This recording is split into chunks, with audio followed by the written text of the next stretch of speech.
السلام علیکم ورحمۃ اللہ وبرکاتہ۔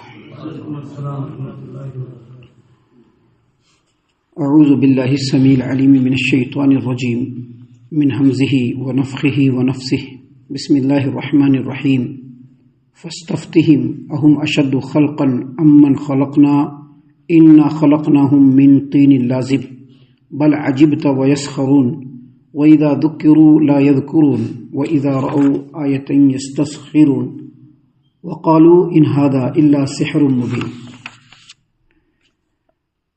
اے نبی صلی اللہ علیہ وسلم، آپ ان سے پوچھئے کہ کیا ان کی پیدائش زیادہ مشکل ہے یا جو کچھ ہم پیدا کر چکے ہیں؟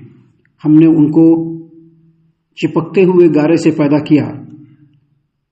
آپ کو تو اللہ تبارک و تعالیٰ کی ایسی قدرتوں پر تعجب ہوتا ہے اور یہ لوگ ان کا مذاق اڑاتے ہیں، اور جب سمجھایا جائے تو سمجھنے کی کوشش ہی نہیں کرتے، اور جب کوئی نشانی دیکھتے ہیں تو مذاق اڑاتے ہیں اور کہتے ہیں کہ یہ تو کھلا ہوا جادو ہے۔ محترم سامعین اکرام، سورہ صافات سورہ نمبر 37 اور اسی صورت سے آیت نمبر 11 سے لے کر کے آیت نمبر 15 تک ابھی آپ کے سامنے تلاوت کی گئی۔ بفضل اللہ، بعون اللہ، بتوفیق اللہ آیتوں کا ترجمہ بھی آپ تمام کی خدمت میں پیش کیا گیا۔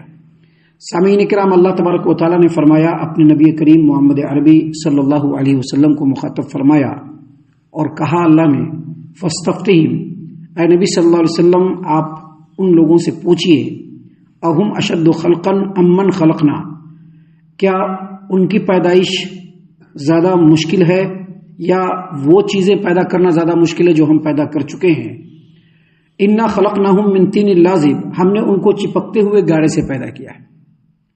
سامعین کرام، اس آیت کریمہ کی روشنی میں سب سے پہلے یہ بات سمجھ لیجئے کہ اللہ تبارک و تعالیٰ نے انسان کو سب سے پہلے مٹی سے پیدا کیا اور مٹی کو مختلف مرحلوں سے گزار کر پیدا کیا۔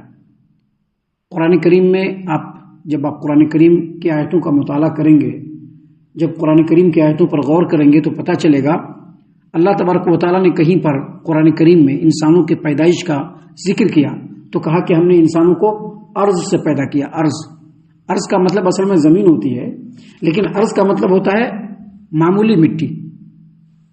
اور آپ پھر قرآن کریم میں کسی اور مقام پر دیکھیں گے کہ اللہ تبارک و تعالیٰ نے فرمایا کہ ہم نے انسانوں کو تراب سے پیدا کیا، تراب سے، اور تراب کہتے ہیں بالکل سوکھی ہوئی مٹی کو۔ آپ پھر قرآن کریم کا مطالعہ کریں گے تو آپ کو پتہ چلے گا کہ قرآن کریم میں کہیں پر اللہ نے کہا کہ ہم نے انسانوں کو تین سے پیدا کیا۔ تین کا مطلب ہوتا ہے گیلی مٹی، اور کہیں پر اللہ تبارک و تعالیٰ نے فرمایا کہ ہم نے انسانوں کو طین لازب، یعنی چپکتے ہوئے گارے سے، طین لازب، جیسا کہ آپ یہاں پر دیکھ لیجئے، اللہ نے فرمایا ہے کہ انا خلقناہم من طین لازب، ہم نے انسانوں کو چپکتے ہوئے گارے سے پیدا کیا، لیسدار مٹی سے پیدا کیا، یعنی ایسا مٹی جس کو اگر چھوا جائے تو چپکے، جس کو خمیر کہا جاتا ہے۔ سامعین کرام، آپ قرآن کریم کا مطالعہ کریں گے تو آپ کو یہ بھی پتہ چلے گا کہ کہیں پر اللہ تبارک و تعالیٰ نے فرمایا کہ ہم نے انسانوں کو حمیم مسنون سے پیدا کیا۔ حمیم مسنون کہتے ہیں بدبودار مٹی، یعنی ایسی مٹی جس کو سڑا دیا جائے۔ ابھی آٹے کو بہت دنوں تک آپ رکھیں گے گھول کر کے تو اس کے اندر سے کھٹی باس آتی ہے جس کو خمیر کہا جاتا ہے، اسی کو کہا جاتا ہے حمیم مسنون۔ اور آپ قرآن کریم کو جب اٹھائیں گے تو آپ یہ بھی دیکھیں گے کہ اللہ تبارک و تعالیٰ نے فرمایا کہ ہم نے انسانوں کو سلسال سے پیدا کیا، سلسال، اور سلسال کہتے ہیں مٹی کا ٹھیکرا، یعنی مٹی جب بالکل خشک ہو کر کے ٹھیکرا بن جاتا ہے اس کو کیا کہتے ہیں؟ سلسال۔ اور آپ قرآن کریم میں ہی پڑھیں گے تو آپ اللہ تبارک و تعالیٰ نے ایک جگہ پر یہ بھی فرمایا کہ سلسال کالفخار، یعنی ہم نے انسانوں کو کھنکتے ہوئے مٹی سے، یعنی جب مٹی بالکل خشک ہو جاتی ہے اس کو پکا دیا جاتا ہے، اور اس کے بعد جب اس پر ماریں گے تو کیا کرے گا؟ ٹن ٹن کرے گا، اس کو کہتے ہیں کھنکتی ہوئی مٹی۔ تو یہ جو باتیں ہم نے بتلائی ہے یہ پورے قرآن کریم کے مختلف آیتوں سے یہ 7 مرحلے ہیں۔ یعنی اللہ تبارک و تعالیٰ نے جب انسانوں کو پیدا کرنے کا آغاز فرمایا، آدم کو پہلے پیدا کیا تو اس کی مٹی کو، جو مٹی بنا تھا جس سے ہم تمام انسان بنے ہیں، ان کے نطفے سے ہم لوگ پیدا ہوئے ہیں، ان کے پشت سے ہم لوگ نکلے ہیں، سب سے پہلے گیلا کیا، پھر خشک کیا، پھر چھوڑ دیا، یعنی مختلف مرحلوں سے گزار کر کے اللہ تبارک و تعالیٰ نے انسانوں کو کس چیز سے پیدا کیا؟ مٹی سے پیدا کیا، اور سب سے پہلا انسان کون؟ آدم علیہ الصلوۃ والسلام، جن کے جسم کو اور جسامت کو اللہ تبارک و تعالیٰ نے اپنے ہاتھ سے بنایا۔ اب آپ قرآن کریم میں جہاں پر بھی دیکھیں گے اللہ تبارک و تعالیٰ نے ان ساتوں میں سے کسی ایک کا ذکر فرمایا یا دو کا ذکر فرمایا۔ جیسے اللہ تبارک و تعالیٰ نے کہیں پر کہا قرآن کریم میں سلسالن کل فخار، ہم نے انسانوں کو کھنکتے ہوئے مٹی سے پیدا کیا۔ تو اللہ تبارک و تعالیٰ نے قرآن کریم میں کسی مقام پر کچھ کہا، کسی مقام پر کچھ کہا، اور یہ سب بات درست ہے۔ یہاں پر بتلانا یہ مقصود ہے کہ اللہ تبارک و تعالیٰ نے انسانوں کو کس چیز سے پیدا کیا؟ مٹی سے پیدا کیا۔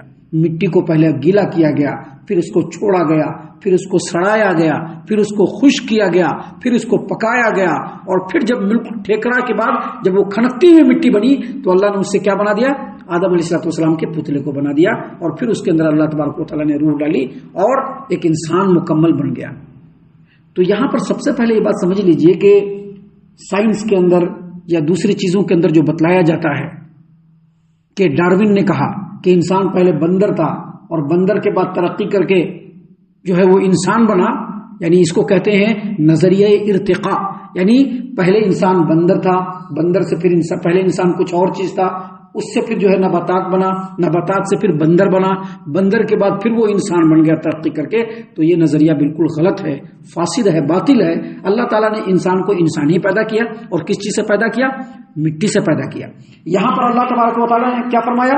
اللہ نے فرمایا اپنے نبی محمد عربی صلی اللہ علیہ وسلم کو مخاطب کر کے کہ فاستفتہم، اے نبی صلی اللہ علیہ وسلم آپ ان سے پوچھئے، اہم اشد خلقا امن خلقنا، اہم اشد خلقا امن خلقنا، کیا ان کو پیدا کرنا زیادہ مشکل ہے یا اللہ تبارک و تعالیٰ پہلے جن چیزوں کو پیدا کر چکا ہے؟ اب یہ آسمان اتنا بڑا ہے جو بغیر ستون کے بغیر پیلر کے اللہ تبارک و تعالیٰ نے کھڑا کر دیا ہے، یہ زیادہ مشکل ہے یا انسانوں کو بنانا زیادہ مشکل ہے؟ انسان کو بنانا تو بالکل مشکل نہیں۔ اتنے بڑے پہاڑ اللہ تبارک و تعالیٰ نے بتلایا، اتنا بڑا زمین بنایا، جبرائیل امین جیسے فرشتے کو بنایا۔ اللہ تبارک و تعالیٰ جو پہلے جن چیزوں کو پیدا کر دیا ہے وہ پیدا کرنا زیادہ مشکل ہے یا انسانوں کو پیدا کرنا زیادہ مشکل ہے؟ اللہ تبارک و تعالیٰ نے اس کے بعد کہا کہ انسان تو اتنا حقیر ہے کہ اللہ تبارک و تعالیٰ نے انسانوں کو چپکتے ہوئے گارے سے پیدا کیا، لیسدار مٹی سے پیدا کیا، جس کی کوئی حیثیت نہیں ہے۔ اللہ جب چاہے اس کو مٹی میں ملا دے اور جب چاہے اس کو مٹی سے اٹھا دے۔ ایک بات اللہ تبارک و تعالیٰ نے یہ بیان فرمایا، اور دوسری بات اللہ نے فرمایا کہ فاستفتہم اہم اشد خلقا امن خلقنا انا خلقناہم من طین لازب، اے نبی صلی اللہ علیہ وسلم آپ ان سے پوچھئے کیا ان کی پیدائش زیادہ مشکل ہے یا جو کچھ ہم پیدا کر چکے ہیں؟ ہم نے ان کو چپکتے ہوئے گارے سے پیدا کیا۔ اس کا مطلب یہ ہے کہ اللہ تبارک و تعالیٰ نے سب سے پہلے انسانوں کو جو وجود بخشا تو مٹی کو مختلف مرحلوں سے گزار کر کے اس کو وجود بخشا، اور پھر جب انسان مرے گا تو کہاں مل جائے گا؟ اسی مٹی میں مل جائے گا۔ تو جس انسان کو مٹی کے مختلف مرحلوں سے گزار کے اللہ نے پیدا کیا اور پھر وہ انسان مرنے کے بعد مٹی میں ہی ملے گا، تو کیا مٹی سے دوبارہ پھر اسی انسان کو اللہ پیدا نہیں کر سکتا ہے؟ یقیناً پیدا کر سکتا ہے۔ اسی بات کو اللہ تبارک و تعالیٰ نے یہاں پر بیان فرمایا، اور اس کے بعد اللہ نے کہا بل عجبت ویسخرون، اے نبی صلی اللہ علیہ وسلم آپ تو اللہ کی ایسی قدرتوں پر تعجب کرتے ہیں، آپ کو تعجب ہوتا ہے، لیکن یہ لوگ ان باتوں کا مذاق اڑاتے ہیں۔ ابھی مشرکین مکہ یا اس طرح کے بہت سارے لوگ، یا آج بھی بہت سارے ایتھیسٹ، ناستک، جن کا اللہ تبارک و تعالیٰ کے وجود پر ایمان نہیں ہے، یا ایسے لوگ جو اللہ کے وجود پر ایمان رکھتے ہیں لیکن وہ یہ سمجھتے ہیں کہ دنیا بس کھیلنے کودنے کے لیے، کھائیں گے پیئیں گے کمائیں گے اور اس کے بعد مر جائیں گے، پھر کوئی پوچھنے والا نہیں ہے۔ تو ان لوگوں کا یہ ماننا ہے کہ انسان جو آیا ہے مر کر کے مٹی میں مل جائے گا تو پھر دوبارہ اللہ تبارک و تعالیٰ ان کو پیدا نہیں کرے گا، دوبارہ وہ پیدا نہیں ہوں گے۔ مشرکین مکہ بھی مذاق اڑایا کرتے تھے۔ اللہ تبارک و تعالیٰ نے کہا کہ اے نبی صلی اللہ علیہ وسلم اللہ کی جو اتنی بڑی قدرت ہے، انسانوں کو جو اللہ تبارک و تعالیٰ نے پیدا کیا، پھر موت دے گا، پھر زندہ کرے گا اور پھر قیامت کے میدان میں سب کو جمع کرے گا، اللہ کی ایسی قدرتوں پر تو آپ تعجب کرتے ہیں کہ دیکھو اللہ کتنا عظیم الشان ہے، لیکن جو مشرکین ہیں ان باتوں کا مذاق اڑاتے ہیں۔ وہ لوگ مذاق اڑاتے تھے، کہتے تھے کہ اذا متنا وکنا ترابا وعظاما انا لمبعوثون، کیا بات کرتے ہو یار، یہ قرآن کریم کیا بول رہا ہے، یہ قرآن کیا بول رہا ہے، یہ محمد کیا بول رہا ہے؟ کیا ہم لوگ جو ہم لوگ ابھی زندہ ہیں مر جائیں گے، ہم جب مٹی میں مل جائیں گے ہم سڑ گل جائیں گے، ہماری ہڈیاں بوسیدہ اور ریزہ ریزہ ہو جائیں گی، تو کیا ہم کو دوبارہ پیدا کیا جائے گا؟ یہ کیسی بات کر رہا ہے؟ تو باقی بات ہے۔ اللہ نے کہا کہ آپ تو تعجب کرتے ہیں لیکن یہ لوگ انکار کرتے ہیں، اور آپ کو تعجب اس بات پر ہوتا ہے کہ یہ لوگ انکار کیسے کر دیتے ہیں۔ اللہ نے پھر فرمایا وَإِذَا ذُكِّرُوا لَا يَذْكُرُونَ، ان کو سمجھایا جائے تو یہ سمجھنے کی کوشش نہیں کرتے ہیں۔ وَإِذَا رَأَوْا آيَةً يَسْتَسْخِرُونَ، اور جب کوئی نشانی دیکھتے ہیں تو مذاق اڑاتے ہیں۔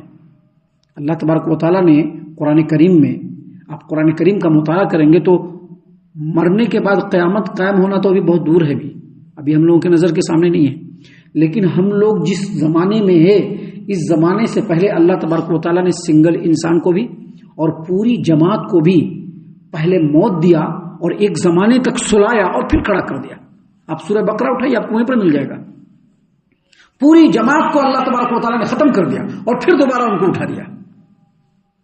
ایک انسان جو نبی تھے انہوں نے اللہ تبارک و تعالیٰ کی اس چیز کو کہ اللہ پھر کیسے مردے کو زندہ کرے گا، اللہ تبارک و تعالیٰ نے ان کو ہی مار دیا، 100 سال تک مرے رہے اور پھر دوبارہ زندہ ہوئے تو ان کا جانور تھا وہ بھی ویسے ہی زندہ ہو گیا۔ جو کھانا انہوں نے رکھا تھا اپنے تھیلے کے اندر، وہ کھانے کے اندر ایک رتی بھی سڑی ہوئی باس نہیں آئی تھی۔